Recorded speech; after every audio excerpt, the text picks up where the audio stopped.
Stoti večni derbi med Mariborom in Olimpijo se tokrat v našem Ljudskem vrtu ni razpletel po pričakovanjih. Začelo se je sicer s posebno slovesnostjo. Amir Dervišević je dobil posebno posvetilo ob 100. tekmi, ki jo je odigral za naš klub. Mitja Viler pa jih je odigral že 300. Čestitke obema. Prva priložnost na tekmi pa je bila za Maribor že v prvi minuti, ko je Šuler po podaji iz kota z glavo streljal mimo vratnice. Prvico zapretili Ljubljančani v drugi minuti, ko je takoj iz prostega strela poizkusil Kronaveter. V 16. minuti je dobro sprožil Viler, še lepše obranil Ivačič. V 28. minuti pa lepa priložnost za Putinčanina, ki je sprožil, namesto je bil Handanović. Minuto kasneje pa najlepša priložnost za Olimpijo v prvem polčasu. Kronaveter je tako zadel vratnico. V 39. minuti pa veliko veselje v Ljudskem vrtu. Dino Hotić je bil najbolj zbran v tej akciji in matiral Ivačiča in Maribor je zasluženo vodil z 1:0.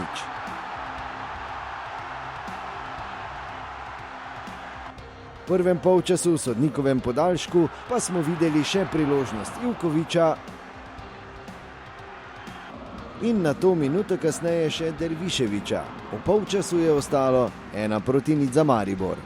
V drugem polčasu pa povsem drugačna slika.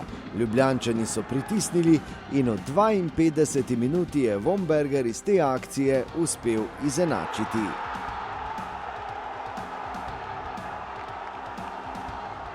V 63. minuti pa drugi šok. Z zadetkom ne le tekme, verjetno celo kariere, je Olimpijo v vodstvo popeljal Tomić. Počasi so se prebudili tudi naši pubeci. V 65. minuti je tako z glavo poizkusil Zahović. V 78. minuti pa krasna priložnost za izenačenje. Mlakar se je znašel iz oči v oči z Ivačičem, ki pa je iz tega dvoboja išel kot zmagovalec. Nato pa vroča 80. minuta. Zahović je padel v kazenskem prostoru, ali je bila 11-metrovka ali ne, presodite sami. No, rezultat te akcije pa je bil žoga za Olimpijo, rdeč karton za Hotića in rumen za Zahovića. Mislim pa, da smo vsi videli, če ne v živo na posnetku, da je dejansko bil jasen prekršek. Tako da velika škoda, da je polno teh stvari, katere vplivajo na končni rezultat, kljub temu, da smo drugi polčas odigrali slabo. Olimpija je imela priložnost tudi za tretji zadetek v 85. minuti, ko je Handanović tako izvrstno ubranil poizkus Savića. Ne glede na vse poizkuse pa se do konca na to izid ni spremenil in drugi večni derbi v tej sezoni je dobila Olimpija z 2:1.